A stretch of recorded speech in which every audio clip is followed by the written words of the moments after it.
Good evening. It is Friday, March the 3rd, about 8:20 p.m. This is Shay Gibson with iKitesurf and Wind Alert, bringing you a wind forecast update for the Tampa Bay area. This goes out to Aaron McLaren of Elite Water Sports, who's going to be hosting the Big Air Classic this weekend, also sponsored by Woo. So we're going to look at the surface map. We'll look at the GFS, the NAM, and then we'll look at the area and try to determine if these windows of opportunity. I believe Aaron has put together an itinerary for the race or the contest tomorrow, for tomorrow afternoon, and also for Sunday morning. So let's dive right in and look at the surface map. Here's the high pressure I was talking about coming together right here. One lobe scooting across the Ohio Valley, another one coming across the northern tier up Canada towards Quebec. This is all going to set up in the northeast United States and continue this northeast to east-northeast wedge down into Florida. So we see a little bit of troughing here. This is good because this troughing helps create the gradient that the wind speeds will pick up at. Of course, right here behind the cold fronts where the strongest gradient is, because the Keys are seeing the higher numbers to prove it. Also, here's the GFS. This is a 10-meter output. Now, we see these little wind barbs on these flagstaffs. The long tick is 10 knots. The short tick is 5 knots. The greens and yellows represent the area where the gradient is stronger and the winds are higher, of course. So we're going to move into time. This is from today. This initializes from this afternoon. As we move forward in time into tomorrow morning, we see the gradient pretty strong in Tampa Bay, about 20 knots. And as we get into the afternoon, we see the gradient weaken a little bit to 15 knots. It's similar to what happened today. We had a dip in the winds and it came back up later in the afternoon when the air temperatures cooled. I'm sort of thinking this may happen again tomorrow on some level. And as we see as we get into tomorrow night, this is about 7 o'clock p.m. That gradient fills back in the area again.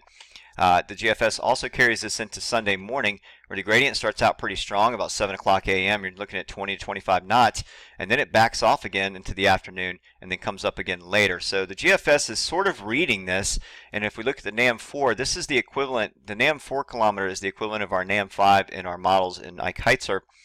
We can sort of see from hour 1 going Friday and into Saturday morning, we see that gradient sort of strong as we wake up around 15 to 20 knots, and then as we get into the afternoon, we see that gradient weaken. And that is because of another lobe of high pressure over the Carolinas, but also it's just a gradient weakening from the air temperatures and the thermals in the area, helping to sort of stave off the wind speeds. But as we get later in the day, we see that gradient filling back in again. You can see it coming across Florida. This is 01Z, or about 8 o'clock p.m. If we back up, 22Z would be about when this would fill back in. So about 4 to 5 o'clock p.m. Is when the wind speeds pick back up, and we can look at that in iKitesurf right now. We see the gradient right now is producing about 21 knots at Skyway Bridge and 19 to 23 at Middle Tampa Bay. But let's go ahead and take a look at Sunshine Skyway Pier, our weather station there, and you can see that dip in the wind speeds. It got down to about 14, 15 knots today. With some of the lower lulls and the gusts, and it picked back up at about 5 o'clock p.m. this afternoon. Things started coming back up again. So this could be sort of similar to what we see tomorrow. Let's go ahead and take a look at all details, and I'll blow this up and run all the models again, like we've done in the last couple of updates. There's one model in particular that I definitely want to keep an eye on, and it's called the WRF, this purple one right here, the Woof Wharf, we call it. This is our weather flow high resolution model. And if we go forward in time, we see all the models are in agreement with this northeast wind continuing through the night tonight and into tomorrow morning. Now, tomorrow morning gets a little bit tricky because the models have such a wide yield of wind speeds. We have low teens to low 20s. So the NAM5 is sitting right here in the middle, about 18 knots. I might go with that one just because that model tends to do a little bit better by the time we wake up.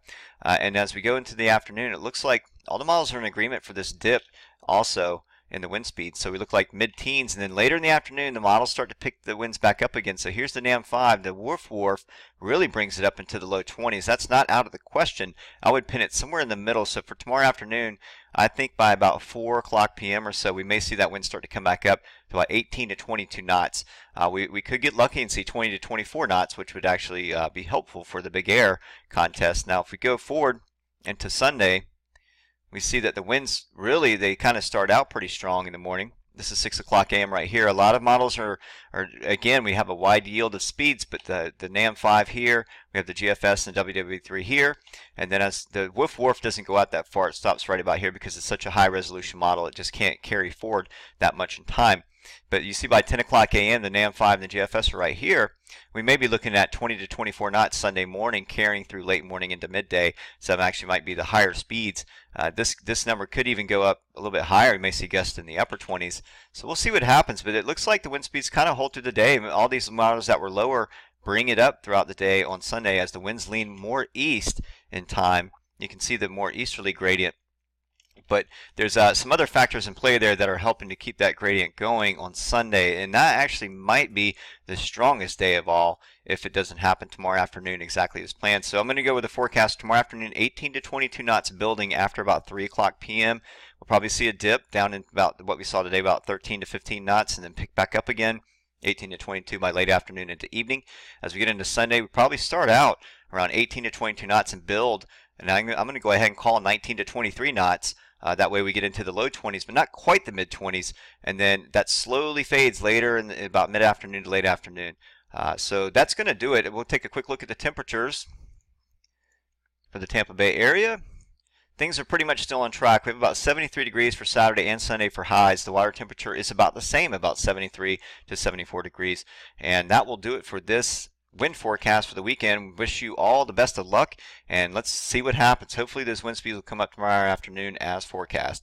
Until next time, thanks a lot. See you soon.